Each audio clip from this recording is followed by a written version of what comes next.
The desert. Chris had walked from the gates to the inside of the fire temple without a word to anyone. She wasn't angry, or at least she didn't think she was.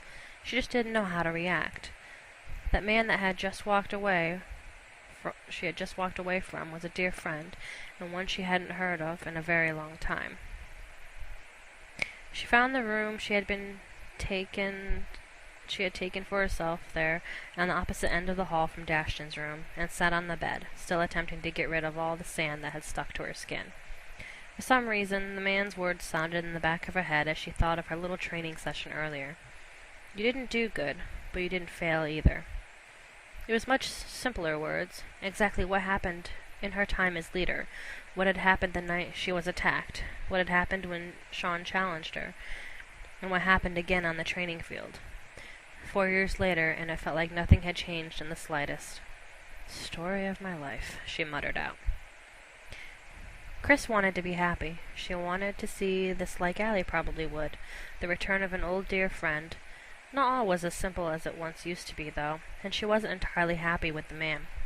If she had to be completely honest with herself, she would say that she was indifferent for the moment, but she just might be happy or furious in a heartbeat. Not knowing for sure exactly which it would be just made her want to sit there and ignore the situation in the hopes it disappeared. Was it childish? Yes, but it was an honest response. Hey, Blondie! Allie simply moved away from Jackson as he waved his hand in front of her eyes. She just couldn't stop staring at the man in the mask. It was odd, way too familiar. She tilted her head to one side, looking slightly intrigued. Finally, she decided to activate her enlightenment to hear what was being said, as the three other members of the group dispersed, probably to get food and rest. Then let us withdraw to a more private area to discuss my business there. However, I'd wish for 2 more persons to join our conversation, Allison Blake and Crystal Rivers, she heard the man say. The voice was familiar as well, even if not exactly what she remembered, but it was the fact that he knew her name, and that made it clear without a doubt. He didn't remember her or someone she knew. He didn't remind her of someone she knew. He was someone she knew. No way, she whispered, opening a cheerful smile. Dashton examined the man in the mask a little further. The request to speak to two assassins had changed his posture to a more protective one. Still, he kept his same old friendly tone. You want the assassin girls? Are you sure, mate? I mean, they are rather pissy and fond of pointy, sharp objects. I wouldn't personally recommend, he chuckled. Not to mention that once they get attached to you, you can't possibly get rid of them, he said jokingly. But then his expression turned slightly more serious. If you don't mind me asking, now, friend, where do you know the girls from? My commander informs me that Chris vouched for you, but for what I saw, she didn't seem that all happy. Dashton's question was suddenly interrupted by Allie as she rushed past him and collided with the masked man, giving him what appeared to be one very tight hug. Theron, you're back! She exclaimed cheerfully. Dashton stood there for a moment, scratching the back of his head, confused. Then finally he laughed out, shaking his head. Whoa, what do I gotta do to get one of those? He joked, causing chuckles amongst the surrounding mercenaries. Allie released Theron and turned to Dashton with a grin. Well, let me think. She paused for a moment, then listed, First, you'd have to pull me out of a burning building, although I have no intention of ever being trapped in one again. Then you'd have to train me for about a month or 2, blow up half a castle, and face almost the entire guard with only about 5 people as backup. Survive all that, then disappear for about 4 years and randomly show up one morning. Dashton stretched lazily as she finished talking and faked a yawn. Nah, that's too much work just for one hug. He grinned, and then she shot a glance to one of the windows of the temple and added, You know what? Why don't you take your friend into the main hall and let me run ahead and find Chris? He asked, turning to walk into the temple. Chances are she's hiding upstairs somewhere, he stated over his shoulder as he walked. Sure, no problem, Allie responded. Then she gave a look to Theron and nodded towards the door of the building Dashton had entered and began to walk there herself. Allie went silent as the man followed her into the ruined building and to a wide hall where a circle had been made out of some rocks that were just good enough to sit on. a sort of conference room, or the closest thing to it considering this was the Crimson encampment. There were some empty bottles lying around, and it was noticeable that there had been some sort of commotion there recently. When she sat down on one of the rocks, however, she eyed Theron a little more intently. Mask aside, the man looked so different than when she remembered. He even looked a bit taller, if it was even possible. "It's a shame we didn't get to speak before you left," she stated simply. "Danny told me that she would let me go to the healers, but only if I left immediately, so I didn't really talk to anyone. Then I heard you spent some time in the plains, but we must have missed each other." Dashing climbed up the wall to the second floor, mentally cursing Chris for pulling the rope ladder up, and walked over to her room, making as much noise as he could while walking, not to startle her. As he walked in, he saw Chris sitting on her bed, with her sword drawn, examining the blade. "Oi, Red, you're not thinking of doing something stupid with that thing now, are you? Because I wouldn't like to clean any decapitated heads off my floor." "Since when do you clean anything?" Chris asked, turning to face him and sheathing the sword. "I was just making sure there was no damage to the blade. It's an old sword, you know." Dashin sat on the edge of the bed. I see. So tell me, what's the deal with the mystery man that you would, according to Adrani, trust with your life, but doesn't seem to want to speak to?" "It's a long story," Chris said simply. "Well, he wants to talk to you," Dashin said, paying attention to her reaction and saying there was very little to observe. She simply nodded. "You don't have to talk to him, you know. I could just say I couldn't find you or something. Or you could say I didn't want to speak with him, if that was the case," she stated. "It's not," she added, getting onto her feet. "We've known each other for what now? 10 years? Dashin asked. "Give or take," she replied. "Right. Yet not once have I actually worried for you, but then I've never seen you react like this," he told her. "You're not the type of person that walks away or hides from people or situations. So really, who is he?" Chris heaved a sigh and thought for a second or two before replying. "That man out there is my father's best friend, the last of the wolf hunters, my instructor, and a very dear friend. He's also a man who left Velcrest when the wolf pack still stood for something and my mother was still alive." "Oh, I see," Dashin mumbled. "Well, like I said, you don't really have to talk to him now." Chris chuckled. "I don't, and I might not," she replied, walking out of the room, still holding the sheathed katana. Dashin followed her with a slight frown. "Seriously now, no decapitated heads." Chris simply snickered in response as they made their way down the rope ladder and over to the main hall. Dashin took a seat on one of the rocks, and Chris sat beside him in silence, deciding to simply listen unless she was spoken to, her father's weapon resting gently against her leg. Theron was different than he once was. She hadn't yet formed an opinion in the time away from Velcrest had done him good or bad. In 4 years of travel, probably both. She waited patiently for someone to speak, not minding the silence in one bit. After a couple of moments, Dashin spoke. "So, friend, what brings you to our lovely home, and what business are those you have to discuss with me?"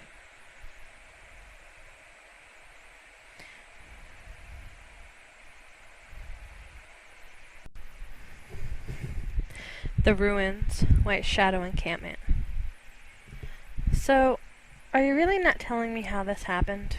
Annie asked, curiously examining the nasty-looking claw-shaped wound on Lucas's chest. "No," he retorted simply, staring at the ceiling of the tent.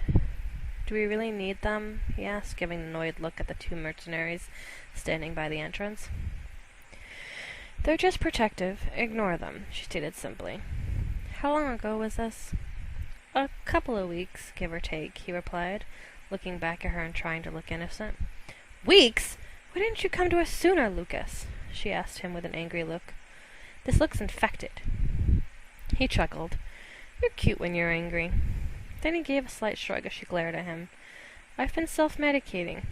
I'm not a very good medic, apparently." Annie didn't answer. She simply dropped some herbal extract on the wound, giggling softly as Lucas groaned in pain. "Oh, I'm sorry. Did that hurt?" she asked innocently. Lucas laughed out. "Ow, that burns like a bitch. And I'm the sadistic one? He asked, lying back, grimacing. You'll have to spend the night here, she informed. No, no, no, he said, trying to get up, but realizing he really didn't have the strength. Listen, she started, covering the wound with a clean bandage. I'm sure no one would give a crap if I let you wander off and drop dead somewhere, but I'm still not going to let it happen. I'm just that stubborn, she stated. And if you want to look at the clan records, you need to give me a reason. A good reason. Otherwise, forget it, she told him. And stop trying to get up, because you'll be falling unconscious soon, and if you fall down, I'll have to keep you here longer. She smiled cheerfully as she stood up to leave. Enjoy the next 12 hours. They'll sure be entertaining. As she walked out of the tent, the healer came towards her with a vial. Annie, some wolves just arrived bringing a poisoned girl. She seems to be stable for now, but they refuse to remove their weapons and are arguing with the Crimson Guards at the gates. The girl sighed, taking the vial from the man and walking past him towards the assassins and the mercenaries to the gates. Good day, gentlemen, she told the assassins. What seems to be the problem? One of the assassins gave her a look and responded, These rats here want us to drop our weapons and turn our backs onto your camp.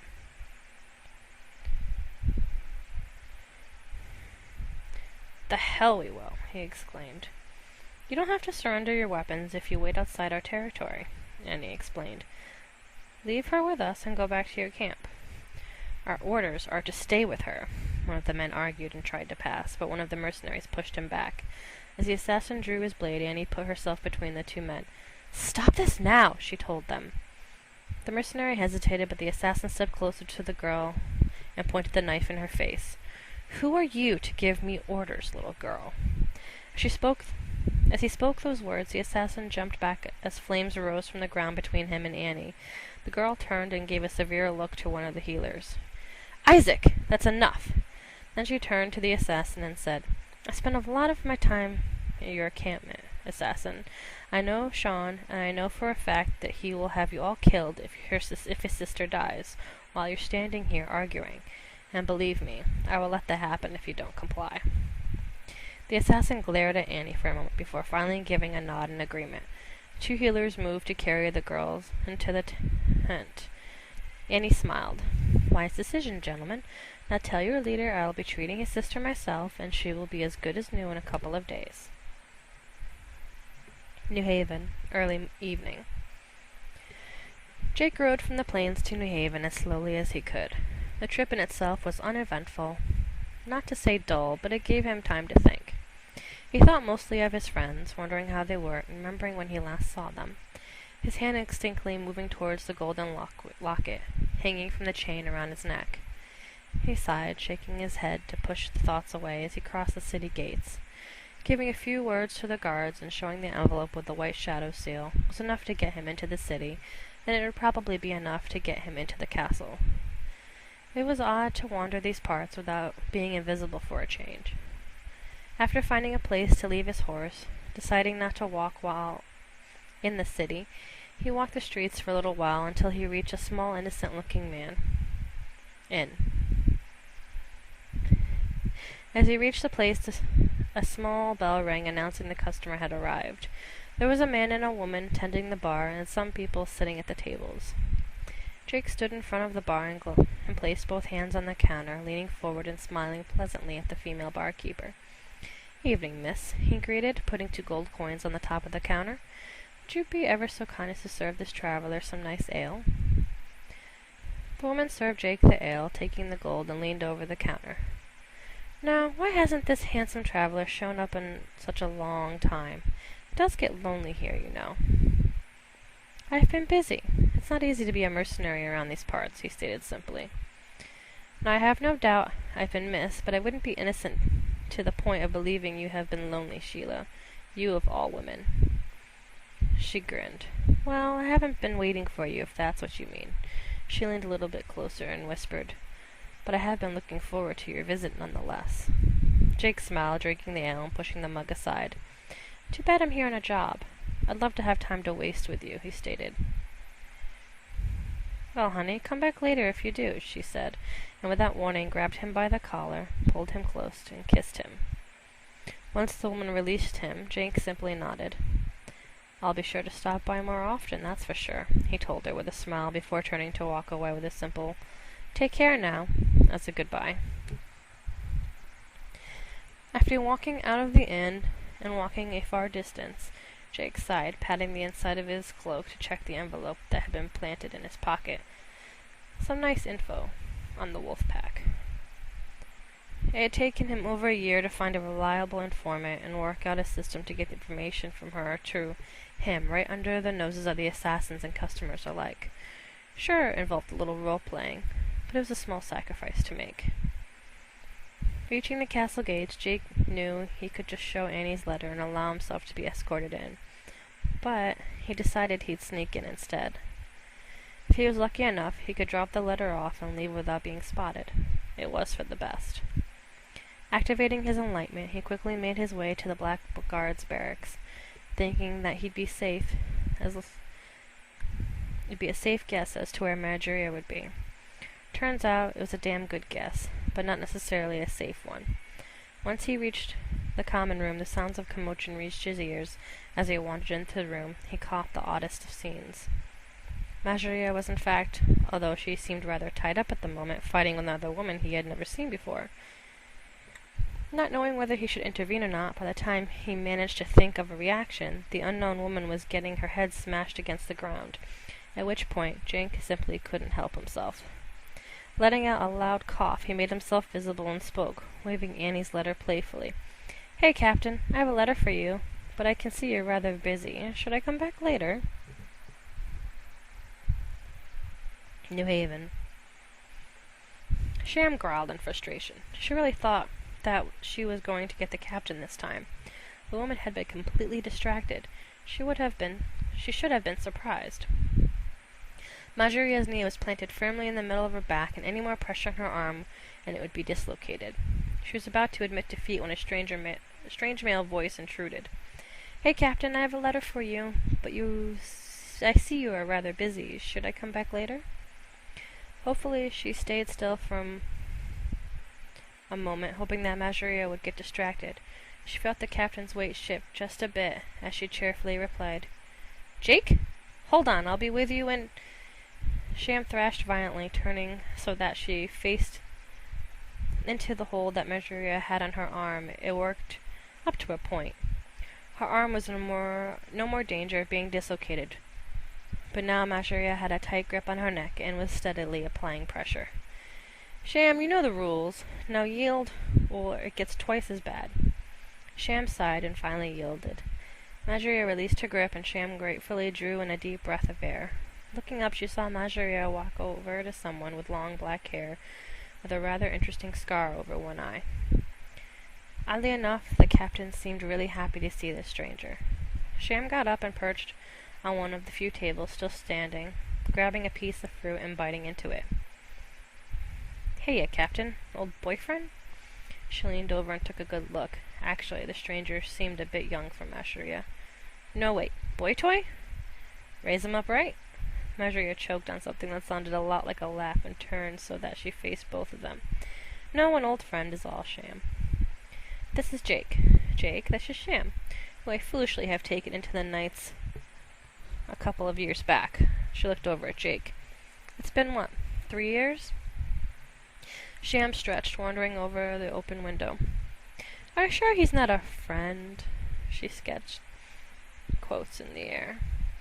"I mean, you really need to loosen up, Captain." She yelped as Captain turned and hurled the mug at her head, leaping up to crouch in the window ledge. "'Cause he's not available. If he's not available, I know a guy." "Out!" Marjorie grabbed another mug and sent it whizzing at her head. Sham leapt backwards out of the window and into a backwards somersault, grabbing the mug and placing it on the window as she fell. Marjorie sighed as she turned back to Jake, rubbing one temple in frustration. "Every day it's like this. No, actually this is it being calm around here. But still, Jake, it's good to see you." She tilted her hand to one side and she looked him over. "You look as if you're doing well. Thanks for the leather. It's been something I've been a little worried about." She took the envelope and gestured to the one untouched table. "Do you have time to stay for a while?"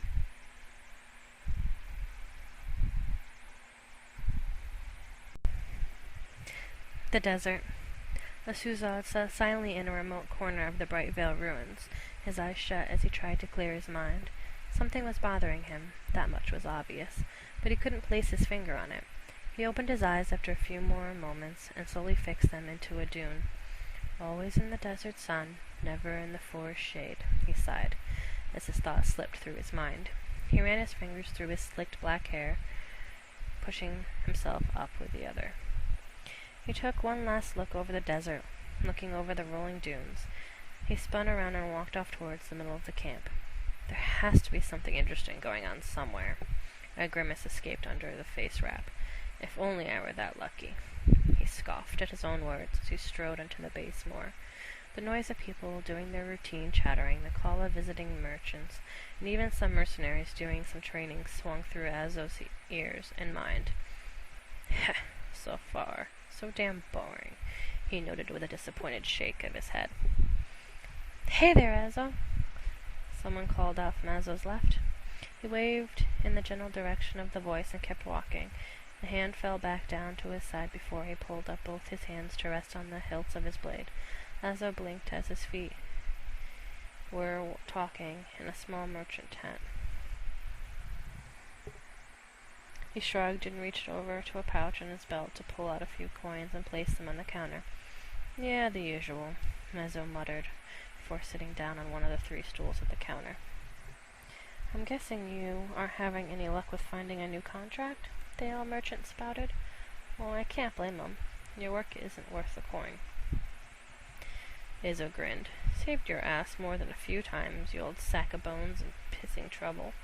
The merchant grumbled and gave Azo the mug of dark ale. And I still get more women than you. That's just sad, boy. Yeah, anything is possible once you get them so drunk they can't tell that you're about as crumble away any moment now. Virgil, remarked Azo. Azo and Virgil continued insulting one another, Azo taking a sip in between his insults. New Haven. Sham was running along the ledges of the castle walls when she heard a couple of people talking about the deaths of some bandits down in the lower city. Given the particular gruesome manner in which they had died and the card left behind, there could only be one person responsible. And wasn't the captain going to be upset when she heard about it? Moving quickly, she worked her way over rooftops and ledges, at a few points leaping across spaces more than 6 feet across, until she found where Michael usually went when he got back from patrolling. Grinning, she wandered in and perched on a table next to where he leaned back in a chair. You just had to leave the cards, didn't you? You know how the captain feels about those. 11 years living in the castle wouldn't erase the clear evidence or her street child upbringing. But around Michael her accent tended to become a bit thicker, just because she thought that annoyed the former noble. Sometimes she couldn't help but tweaking people. Valcrest. A fist rocketed itself against the barren surface of a table, a fist squeezing in frustration, driving tension between the two conversationalists in droves. Haughty words were exchanged, but neither was afraid of the other, merely implications of the delusion of discussion. Decisions were being made and plots put through the minds of strategics in order to find some conclusion. To approach New Haven would tip our status too fast. We have to remain neutral in order to continue gathering strength of arms. I see no reason to automatically brand us as sympathetic to any one side when there's plenty to fill the reserves. Chandos shook his head, keeping his ear cautiously to the door during their heated debate. Grim had a tendency to shout, and it was best the men weren't startled by their arguments. It had an uncanny effect to sow doubt with the newer men, and this didn't serve the salamanders at all. The facts speak otherwise, Warlord. We haven't any new recruits in months. By approaching a friendly territory, we can maybe inspire others to our cause. There's no doubt Macharia would welcome you back with open arms. Having a dual status doesn't isolate your options, but gives you the opportunity too big to miss. To rob New Haven of eager recruits could weaken the city. It's already just now beginning to see full recovery. Besides, the people know of me, they fear me. You're wasting breath, old friend. Exactly. A child of the throne, and everyone knows the council is as weak as they are greedy. People need a symbol they can take strength from, and there is none mightier than you, Pondus. You could rally many to your cause, if you just flexed a little. They have a symbol in the knights. You were a knight. Remove yourself, Chandos, before I forget who you are. The aging man sighed, his good eye drifting off to a minor thought. Upset from all his fruitfulness struggles, but helpless from doing much more than talk, he pushed himself from the table they sat between, emptied his mug, and promptly left, hoping that maybe with some rest, Grim could continue to debate on the proposition he offered. The general emerged to the beauty of another city. The sun was radiant and gave the local birds plenty to sing and carry on about. Such a promising morning, only to be left with such doubt. What is this? Ah, mon petit chat. You look so cold. The Cyclopean glared behind him. The ragged queen had been snooping about. Likely she had heard their engagement. She loved sticking her nose where it didn't belong. It bothered Chandos to no end that his leader would let this vagabond meander freely, knowing what she was. He hated her for everything she represented. I see you found a new act. What can I do for you, succubus? Tis, Tix. There is so much to learn of another, no? You think you are so clever. We can see right through your little game. I'm not sure where our leader dug you up a witch, but I wish he'd put you back. Chandos didn't have any more time to waste with madness. He stopped off to tend to his duties. Morrigan was the last of his concerns. It wasn't unheard of for her to babble and even flat-out lie to gain amusement. Today the veteran decided to not be part of it. Stay away from Grim, was her parting shot to the retreating Chandros. Black Pond. A wiry-built rogue walked into town. He was looking around town and tossing a dagger end over end into the air and catching it behind his back without paying attention to whether or not he caught it, yet he did so flawlessly. While he was walking around town, he spotted the inn, his favorite place to ply his trade. As he was walking to the inn, the innkeeper asked him simply, "Good day, sir. Can I help you?" With his rather thick accent and green-cloaked and hooded rogue answered with, "Aye, can you do, sir? You see, I have this ability." He then opened up his cloak and exposed the dagger sheathed around his body inside the cloak. "I can make these daggers sing through the air and cut up the target just as you're choosing." The innkeeper, wiping the bar top, stood coolly in reply, "You're not the first one to make me such an offer. What do you have to show me, and furthermore, what do you expect in return?" Billy pulled the hood off of his head and tied his hair back into a ponytail. "See the handle of that mug over there? The shelf is just a lovely wooden wall." The innkeeper nodded firmly, still eyeing him curiously. Billy pulled a dagger from his left side with his right hand and threw it. The point of the dagger landed inside the hole between the handle of the mug and the mug itself, not even so much as nicking the glass.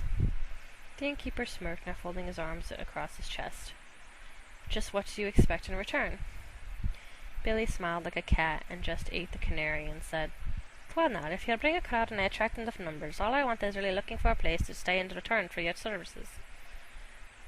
The innkeeper replied quickly, "Good enough, but you'd better attract a crowd." The innkeeper let the word slip through the town that there was a man going to be about town who was a master of the dagger. How little did he know that this rogue had many more talents than that. As the numbers filed in, everyone was waiting to see one of this fabled dagger tricks when the rogue stood in the midst of them and said, "Aye, you'll all get your show, but first a tale. This one is one of the extreme tragedies. Y'all just be keeping your ears open, aye? Oh, and any one of you beggars that laugh at this are buying me first ales, so listen up and save your gold." He then cleared his throat and shook his hair from his face as the tale started. "There was once a man in the inn, you see, and every day when the same man I'd walk in and order 3 pints of ale. I sat in the middle seat, would drink me 3 pint of ale and leave. This went on every day, the better part of a fortnight, before the innkeeper said to me, 'Beg your pardon, but you haven't been in here every day at the same time for a good piece now, and I've been wondering why the 3 ales for.' I answered him quick with, 'Well, you see, myself and 2 of me friends made this promise to each other. Each today until we've heard otherwise. Every day and the same old, we sit down and have a drink in celebration of each other's lives. Well, this went on for another month or two, until one day I walked in and asking for 2 pints. Me face was all sober looking. He then said out of the side of his mouth, "Now you know I'm lying." He then cleared his throat once more and went right back to the story. So I'm looking all sober-faced and such, and I'm sitting there to keep it looking down concerned so everyone else is in the inn. Finally he says to me, "Has something happened, lad? Where are your friends here all can tell us?" So I counted to him with a sob and a shake in me voice. "Aye, something terrible has happened." Well, now by this time there was not a dry eye in the place when the bartender said, "Not like I do mind ya, but because I can't duplicate his accent." "Well, what is it? Tell me this round of ale is on me." So I sniffled a bit and wiped a few tears from me eyes before saying, "I quit drinking today." His tale was accompanied by a good deal of laughter, and of course someone stepped up to buy him a drink. Billy, patting the man on the shoulder, said, "Aw, thank you, lad, for your gentleman in the scullery, truly." The barmaid made scooting around the bar just as fast as her feet could carry her, and Billy stopped her to get his ale, of course. She turned and walked away. He simply said, "Bless you, love, for that angels like you drunks like me would nearly be able to stumble over the next in bug." The barmaid, now firmly about making her rounds. The next disturbance in the inn came about when the sound of 2 men began hauled back to the innkeeper. The innkeeper eyed them both warily and said, "Okay, what'd you do?" The crowd that brought the two in said, "They were caught stealing bread from the establishment, good sir." Billy looked over from where he sat and eyed the 2 men carefully. They were quite gaunt looking, and it was clear with the pittance that they were trying to steal. They weren't trying to get fat. Billy looked at the innkeeper and said quickly, "I'll tell you what I'll give me a place to stay for the night, and we dag a trick to save the backside these lads here. If I'd get what I say I can, let me leave the bread, and we're going to steal their place in a loaf of peace." The innkeeper nodded firmly once more, and Billy said with a fiendish smile, "All right, you lot, line those 2 up on the wall." They were put in position, and Billy looked back at them, saying, "Trust me, lads, I saw a guy throw these once. It'll be fine." He then chuckled, after patting each one on the shoulder, "And if it isn't going to be fine, you'll be the first ones to know." Billy threw back his cloak and walked a few feet away from the men. "Now you have to do just what these 2 earn their food, you say? I've got a plan." Noticing the first man was wearing rather baggy clothes, he pulled a dagger from his left hand and pinned the loose material of the man's pant leg to the wall. He then tossed another dagger end over end in the air, and without a moment's pause, hurled another dagger into the loose material of the other pant leg. This was followed by him pinning the man's sleeves by the wall. The man was pale white and shaking like a leaf when Billy finally pulled out the daggers from the wall and handed him the original loaf of bread, plus another. He then turned to the rest of the patrons of the bar and said, "All right now, you helped me put up a pretty good show, and what do you say about getting an ale for this lad here?" The second man, someone had placed an apple on his head, and Billy scoffed. "You insult me by putting that big of a target up there. Tell you what, I can make a candle, put it at the table, and I'll take the wick out of it." The crowd then moved a candlestick into the center of the table, and Billy motioned to the one caught thief. "Move a little to your left." The man took a step, and Billy signaled, "Okay," with his fingers. He then pulled the dagger from his right side with his left hand and launched it, caused the dagger to spin sideways, end over end, cutting the top of the candle, leaving the wick hanging over the end of the table. Billy then said, "I must be getting clumsy in me old age. For all the same, watch this." With that he pulled yet another dagger with his left hand and tossed it end over end into the air. Still without a pause, he threw the dagger and took only the wick out of the candle, further causing the dagger to land just a hair above the man's stomach.